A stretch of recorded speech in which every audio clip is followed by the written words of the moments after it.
everyone, and welcome to Channel 18 TV News. I'm Don Julian. In the news, Ricardo Chavarria filed Thursday afternoon for place 5 on the May 2nd Sulphur Springs City Council election ballot. Chavarria listed his occupation as the Army. He is the 5th candidate to sign up to run in the election. On Wednesday, Oscar Aguilar, who served on the council from 2006 until 2018, filed for place 3, and Harold Nash Sr., who was appointed to fill the place 2 seat in December, filed for place 2. Incumbent John Sellers filed back on January 15th, seeking re-election to place 7 on the City Council. Incumbent Doug Moore also is seeking re-election to the City Council. He filed last Friday for place 6 on the May 2nd Sulphur Springs City Council ballot. Moore was elected in May of 2019 to finish the last year of Dan Fronberger's term on the council, which expires this spring. So places 1, 2, 3, and 5 are unexpired terms to replace the 4 council members who resigned in December. Places 6 and 7 are slated to be on the May 2nd ballot as well, but both of those are full terms on the council.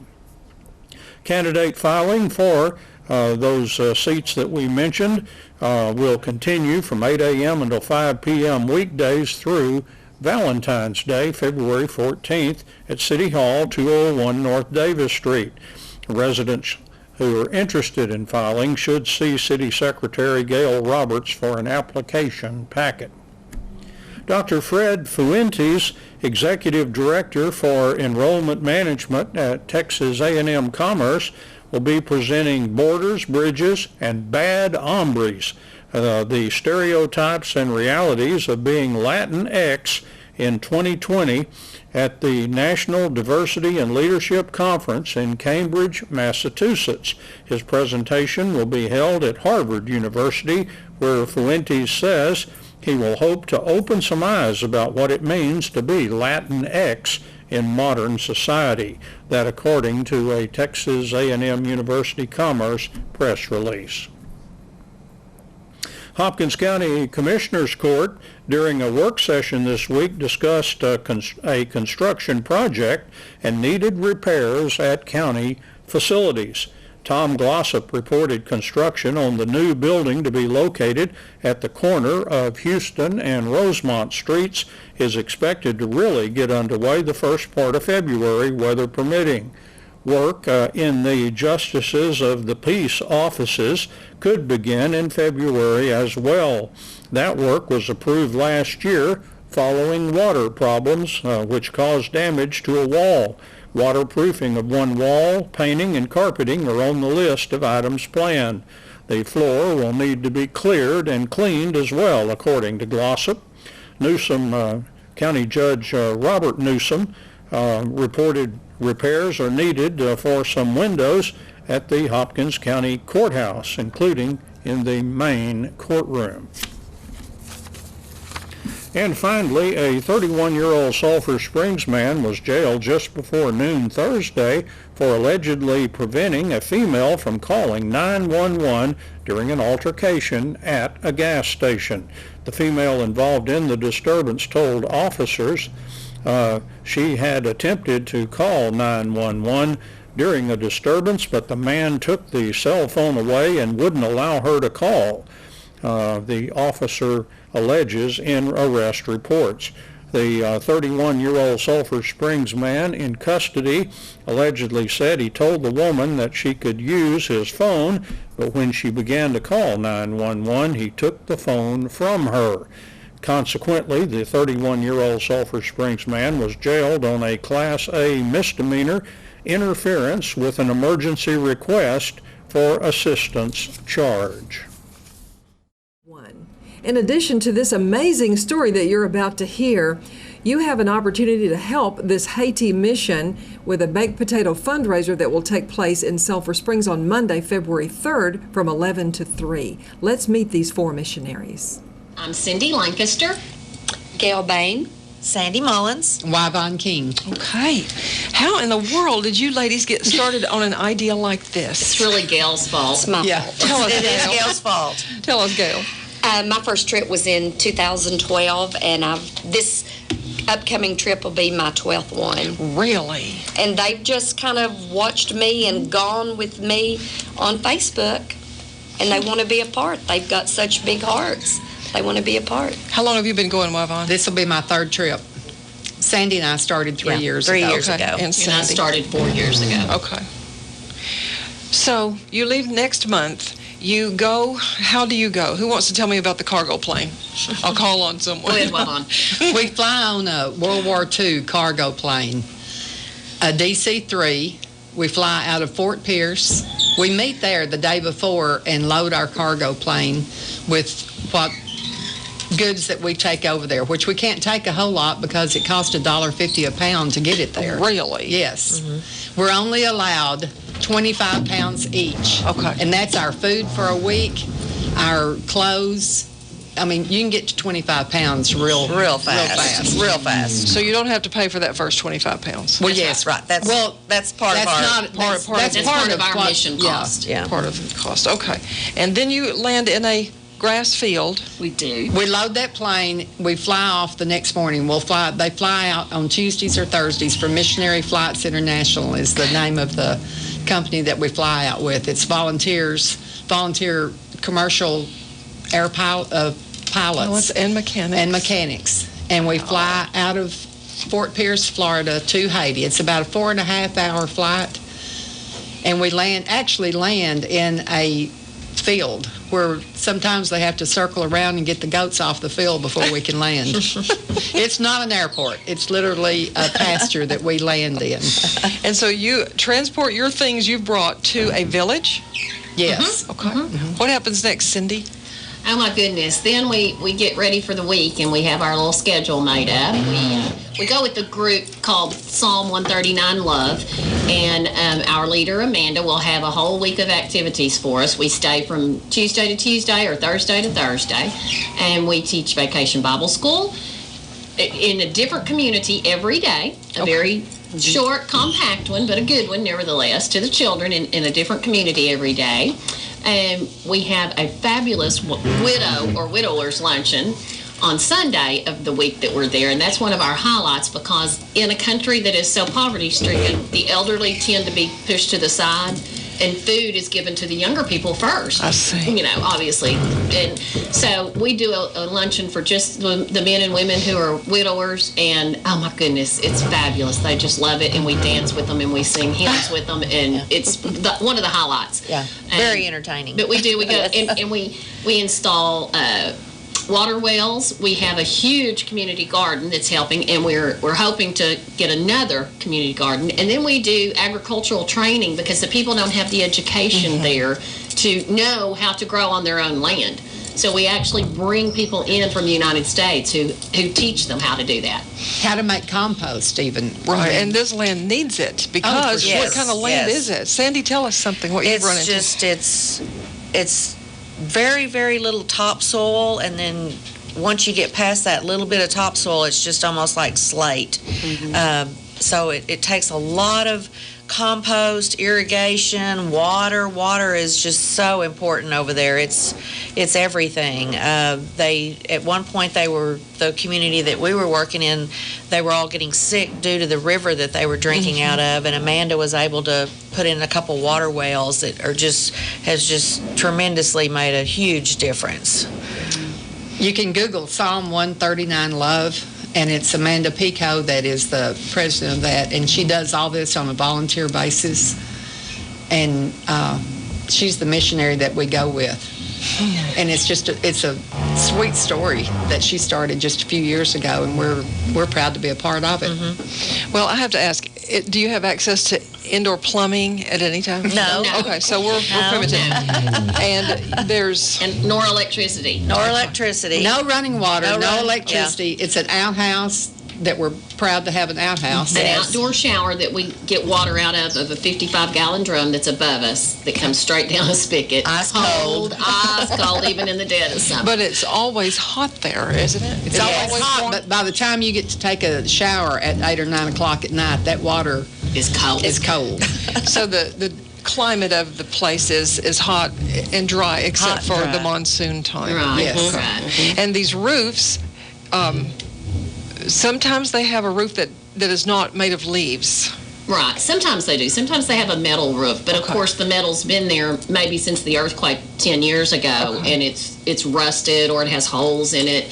So we do a lot of that with the funds that we raise here locally, because we do a lot of fundraisers, and this community supports us so well. But we do. We replace roofs or put new roofs on a house that's never had one except leaves, and we also buy food baskets for the families. And these food baskets are like boxes of staples. Who will Yes. tell us about that? Gail? We have like 50-pound bags of beans, rice. There'll be large bags of pastas, gallons of tomato sauce. We have garlic, onion, cooking oil, and I think that's about Bouillon. it. And bouillon. That's all they have to flavor And with. those baskets, it'll cost us, well, the last time I was there 6 months ago, they were about $65, which the price keeps it increasing, Yeah. of course. And that food basket will feed an entire family for a month. How So do you for a donation like that, a $65, $70 donation goes a long way when we can take it over there and buy their food there. and we're going to talk about how local people can give that are just learning about this, like I'm just now learning about it. So how do you procure these food baskets or food for the baskets? They have an open market. We call it our first Monday of Haiti. Okay. It's our little Canton. They don't really have stores that you can go to. They have an open market on Mondays, once a week, that people take their goods to sell. If they have eggs to sell, or if they have produce to sell, or meat, you see open wheelbarrows of raw Chicken. meat. Oh, okay. Yes. Some's identifiable, some's not. Some's not. Okay. We wouldn't touch it, but they, anyway, you go and you buy things there. We have, that's where we get our 20-pound bags of beans and rice and stuff like that for people that we make our food baskets from. We have to buy it from them. It's too expensive. You can't take it over there with you because, like I said, it's $1.50 a pound to have anything transported. You have to buy it there from the people, which also helps the people there that are selling things. In very brief terms, we have to say why these individuals that you help are in such, and these are joyful, grateful goodness. people, Oh, yes. common people that just have a lot of love. But how come they're in such dire straits? The government is so corrupt. There's a very few at the very top of the government that take care of themselves, and they forget the people. The children have no education unless they're sponsored, and that's another thing that we try to do through Psalm 139 Love, is to sponsor some kids for school. And it costs $125 a year, isn't it? $125 a year for a child to go to school, and that includes their cute little uniforms that they wear, And all their also, books. and all their books. And they And the cannot teacher's go. pay. They can't go unless Without a somebody sponsorship. pays that. Yeah, you have to be sponsored to go. So to we school. do fundraisers, we do baking and stuff, and sell all year. And I saw you, how I found out was at the market downtown, the downtown market in the fall. And I saw you at the table and you told me about this. So how can local people help? Go, Gil.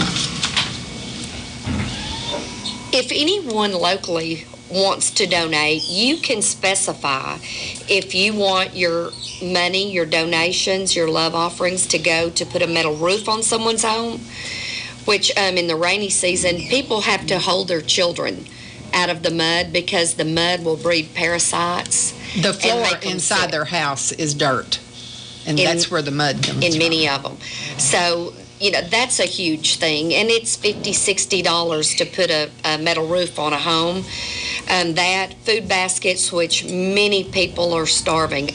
Some of our friends there, we talked to them, and they haven't eaten in 3 or 4 days. That's nothing. Yes. Food that's a big thing right now. Money could go towards the Agricultural Training Center. It can go for medical expenses for someone, but buy a goat for a family, which will provide milk. That's also- $50 for each goat. The unemployment rate there is 70 to 80%. So you can imagine why they need our help. The help of the United States. Yeah, The there's no yearly jobs. pay for a farmer there, a monthly pay for a farmer is $20. $20. We are blown away. Or water. They could give it, towards repairing a well or, whatever their heart, God puts on their heart to do. Well, we might go out for an evening of entertainment, and we might spend $100 on our. Oh, yeah. Yes. And we could give $100. That's why it's changed our lives so much, because when we're the ones that are blessed so much. When we come back, it's hard. It's hard. Very hard. It takes us about 3 weeks to decompress after we come back because we've seen Because you will be in Walmart buying something frivolous, and you're like, oh, do I really need this? How bad do I need What a this? lesson. We get more out of this than they do. We have figured that out. It blesses us so much. We realize how spoiled rotten we are as a nation. Absolutely. As a nation, yes. And don't appreciate what we have. We just want more and more. And they have nothing but God, their faith to rely on. And they've got more joy than we ever thought about. The elderly are so, they're lucky if they get one meal a day. And that's one reason that we help with the widow and widowers luncheons, because they sacrifice for the younger ones so that they can have. They don't live to be very old over there because there is so much starvation and they're just so deprived of so much. Poor health and poor dental care, too, Yeah, contributes to that, of course. Yeah. It's almost like stepping back in Bible times. It is. We say It that is. every time we go. I mean, they're riding ox. It's The donkeys. the donkeys. Women literally carry everything on their head. They have a big tub that they have on their head, and they're walking around. Amazing. I've only seen that, on TV, Yes. and you've been experiencing And then you that. see it, and you're like, oh, wow, that really Yeah. is a real deal. We have like 1 minute left. And so, do you have a name for the mission? Well, we call ourselves the Haiti, Texas team because all 4 of us come from Texas, but no one else does. Okay. And this year we are adding another Texan from Corsicana, and she is going with us. Okay. But Psalm 139 Love is the mission group. Online. Okay. Yes. And Wyvon King and Sandy Mullins and Gail Bain and Cindy Lancaster are your contacts here. You'll Yes. still be here for another month. Yes. Yes. Give them your. They can find us on contact. Facebook. Yes. My phone number is 903-439-5336. Or if you want to make a love donation, you can send it to my house at 26 Jennifer Lane in Sulphur Springs. And Facebook. We're all on Facebook. Follow any All of on us on Facebook. Okay, Facebook. individual. Okay. And we will have comments every day on Facebook. We put lots of pictures. Lots of pictures, And lots once of you're posting. on our Facebook page, you can follow us when we're on the trip, but we also do a lot of fundraisers during the year, and we always post them there. And also Psalm 139 Love on Facebook. Thank you so much for coming in and Thank you. enlightening us. Thank you for us. having us. We can Thank talk you. about it forever. Will you come back again when you get back? Oh, we'd love to. Yes, We'd we'd love love to. to. We'll schedule that. Thank you, ladies. Thank you. Thank you. In sports, the 2019 Sulphur Springs Wildcats football team had their football banquet at the Sulphur Springs Country Club on Thursday night. Wildcats football coach Greg Owens selected his entire senior class as football MVPs. Each football position group coach introduced his players and talked about them. Coach Owens also explained what the evening celebration was all about. He said things did not go the way the Wildcats wanted them to this season. He said there were a lot of frustrations. Still, Coach Owens said the banquet celebrates a great group of players. He said their parents did a phenomenal job of raising them. Coach Owens said they were a fun group to coach. He said despite disappointments every week the players came in, the next week saying, "Let's go." He said the players like to be around each other and added that they encouraged each other. Coach Owens said the players fought their tails off every game. He said that's what they were celebrating Thursday night. Coach Owens said people who based everything on wins and losses can have miserable lives because you can't always be successful. He said the banquet was also about the things that players learned. He said the players have things in perspective. He said that's what athletics is all about and what the Wildcats football program is all about. He said he and his coaches wish the best for all of the players in their lives. The student athletic trainers were also a part of that banquet Thursday night, and head athletic trainer Tammy Carroll introduced her student athletic trainers, made up of 3 sophomores and 3 freshmen. And Coach Carroll chose her 3 sophomore student trainers as MVPs: Bailey Burnett, Micah Cleveland, and Kate Mitchell. In other football news, former Wildcat player, assistant coach, and defensive coordinator Tristan Abram, now the head coach of the Paul Pewitt Brahmas, has been named Fort Worth Coach of the Year. Coach Abram took his Brahmas to the Class 3A Division II state final game, which was won by Gunter in late December. And that's Channel 18 TV News. I'm Don Julian. Thank you for joining me, and so long, everybody.